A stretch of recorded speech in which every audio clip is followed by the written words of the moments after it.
S Hindi classes में आप सभी का स्वागत है।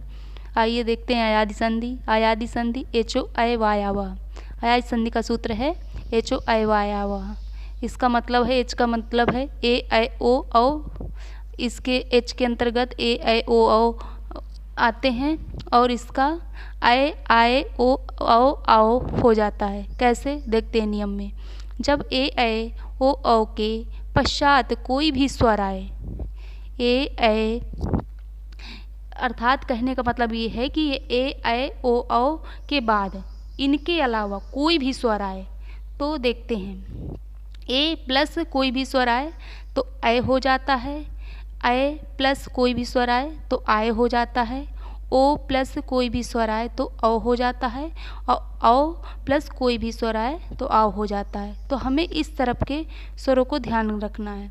जैसे ए है तो उसका आय होगा, आय है तो आय होगा, ओ है तो औ होगा, औ है तो आव होगा। देखते हैं संधि कैसे बनती है।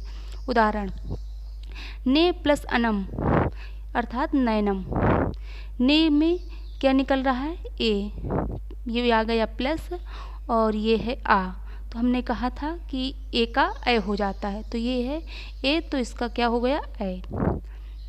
ये नए प्लस आका यानी ऐ, नए में ऐ निकल रहा है और ये हो गया प्लस और ये आ गया आ, तो ये हो गया मिलकर आए, तो ये हो गया नाय का। पो प्लस अनह यानी इसमें निकल रहा है ओ, ये हो गया प्लस और इसमें निकल रहा है आ, तो ये हो गया औ, तो ये हो गया पौना। पौ प्लस अका, पौ में औ निकल रहा है और ये हो गया प्लस और ये आ गया आ, तो इसका हो गया आओ, तो ये हो गया पाव का।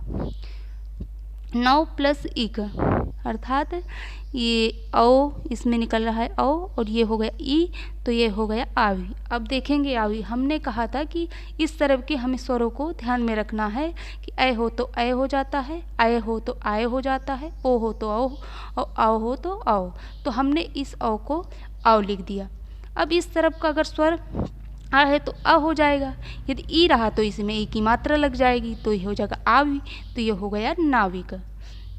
इसी तरह भव प्लस उक, तो इसमें भव औ का हो गया औ हो गया, उक ये जो ऊ निकल रहा है ऊ का ऊ की मात्रा लग जाएगी, तो ये बन जाएगा भावुक। अब देखते हैं वृद्धि संधि। वृद्धि संधि का सूत्र होता है वृद्धि रेची। इसका नियम क्या है बनाने का। आ या आ के बाद ए ऐ ओ औ आए तो आ या आ, इस तरफ आए छोटा आए चाहे बड़ा आए, बस प्लस के बाद हमें इस तरफ के इसमें स्वरों को देखना है। तो यदि आ या आ के बाद प्लस ए आए आए तो ऐ हो जाता है, यानी वृद्धि का मतलब होता है ए हो तो ऐ हो तो ऐ यानी वृद्धि, ओ औ हो तो उसका औ ही होगा। देखते हैं कैसे। सदा प्लस एव, तो ये हो गया सदा, सदा दाम में निकल रहा है आ और ये प्लस हो गया ये ए, तो इसका हो जाएगा ऐ, तो ये बन गया सदैव। महा प्लस ओजा, ये महा हा में निकल रहा है आ, अब ये हो गया प्लस और इसमें निकल रहा ओ, तो ये हो गया औ, तो महोजा। ये वन प्लस औषधि, वन ये हो गया आ और इसमें निकल रहा औ, तो ये हो गया औ, तो ये बन गई वनौषधि। परम प्लस ओजा, परम में आ निकल रहा है, ये हो गया प्लस और इसमें आ रहा है ये ओ, तो ये हो गया औ। और ऐसे ही देखते हैं एक प्लस एक, तो आ प्लस ए मिलकर आए तो एक ऐ का। वृद्धि संधि का मतलब है किसी चीज़ में वृद्धि हो जाना वर्णों में। ए या आए आए तो उसका आए और ओ आओ औ आए तो उसका ओ। हमने संधियों के प्रकार बताए थे, स्वर संधि के प्रकार। यदि परीक्षा में संधि के प्रकार पूछे जाएं तो वो केवल 5 ही प्रकार के होते हैं, लेकिन उनमें पूर्व रूप और पर रूप 2 संधियां हैं जिनको शामिल किया गया है। तो देखते हैं वो संधि कैसे बनती हैं। पूर्व रूप संधि, इसका सूत्र है एंग पदांता दति। एंग पदांता दति परीक्षा में जैसे पूछ लिया जाता है कि पूर्व रूप संधि, तो हमेशा याद रखना है कि पूर्व रूप चिन्ह का मतलब होता है ये वाला चिन्ह और इसे कहते हैं अवग्रह चिन्ह। तो देखते हैं संधि कैसे बनती है, नियम क्या है। यदि किसी पद के अंत में, यदि किसी पद के अंत में एकार या उकार, एकार का मतलब है पद के अंत में ए आए या ओ आए। जैसे हरे में हरे प्लस औ, तो हरे के अंत में ये रा है तो रा में ए आ रहा है, यदि इसके अंत में ओ आता तो इस वाले अंत पद के अंत में ये एकार ओकार की बात कर रहा है।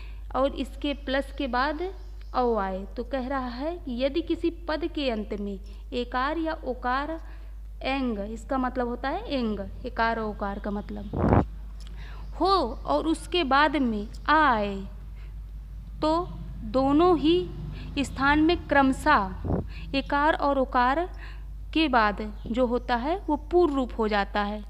देखते हैं कैसे। उदाहरण हरे प्लस औ, तो ये पद के अंत में बोल रहा, तो ये पद के अंत में जो रे है तो इसमें क्या है एकार, एकार का मतलब है एक ही मात्रा निकल रही है, तो ये हो गया ए और ये हो गया प्लस। और इस तरफ क्या कह रहा था कि आए, तो इस तरफ आ, तो हम देखते हैं संधि इस तरफ का जो पद होता है वो पद चेंज नहीं होता, बल्कि इस तरफ का जो पद होता है इसमें जो आ होता है वो अवग्रह चिन्ह में परिवर्तित हो जाता है। जैसे हरे औ, तो पूर्ण रूप ये अवग्रह चिन्ह को कहते हैं। तो जैसे संधि पहचानने के लिए आ जाए तो हमें याद रखना है कि ये इसमें पूर्ण रूप है, क्योंकि इसमें अवग्रह चिन्ह है। और पूर्ण रूप का मतलब होता है पहले के पद में कोई परिवर्तन नहीं होता, दूसरे पद में परिवर्तन होता है। तो हरेओ, तो ये हो गया हरेओ। अब देखते हैं विष्णु, तो विष्णु प्लस ये इसमें हो गया ओकार यानी ओ आ गया, ये हो गया प्लस और इस वाले आ का अवग्रह चिन्ह में परिवर्तित हो जाता है, तो ये बन गया है विष्णु औ। ऐसे विद्यालय प्लस अस्मिन तो विद्यालय अस्मिन। तो हमें हमेशा याद रखना है कि इस तरफ में ए आए पद के अंत में या ओ आए और प्लस के बाद हमेशा छोटा आ ही आए, तो हमारी संधि इसी तरह बनेगी। अब देखते हैं पररूप संधि। पररूप संधि का सूत्र है एंगी पररूपम, इसका मतलब एंगी पररूपम है। नियम, यदि अकारांत उपसर्ग यानी अकारांत का मतलब होता है पद के अंत में जिसके आ हो लेकिन वह उपसर्ग हो के बाद ऐसी धातु जिनके आरंभ में ए अथवा ओ हो, आरंभ का मतलब है शुरू में हो, तो उपसर्ग का आ तथा धातु के ए या ओ दोनों के स्थान पर ए या ओ हो जाता है। देखते हैं कैसे। उदाहरण, पररूप संधि का मतलब है जैसे इस तरफ उपसर्ग आना चाहिए अकारांत, अकारांत का मतलब है इस तरफ आ निकलना चाहिए, तो ये हो गए अकारांत। कोई भी उपसर्ग हो ये इसमें आ होना चाहिए, अकारांत उपसर्ग। जैसे प्रा है उप है, तो देखते हैं प्रा प्लस एजते, तो ये जो ए होगा इस तरफ का बाद का, ये ए की मात्रा, ये जो ए है तो ये पहले में मात्रा लग जाएगी, तो ये हो जाएगा प्रेजते। और जैसे उप प्लस ओसती, तो ये उप है तो उप में ये आ निकल रहा है तो ये उप हो गया, अब प्लस ओसती तो ओ की मात्रा इसमें पहले वाले में लग जाएगी, तो ये हो जाएगी उपोसती। अर्थात कहने का मतलब ये है कि पहले के जो पद होते हैं वो चेंज नहीं होते हैं और जो बाद के होते हैं वो चेंज होता है। जैसे बाद वाला पहले में आ जाता है, जैसे उप प्लस ओसती,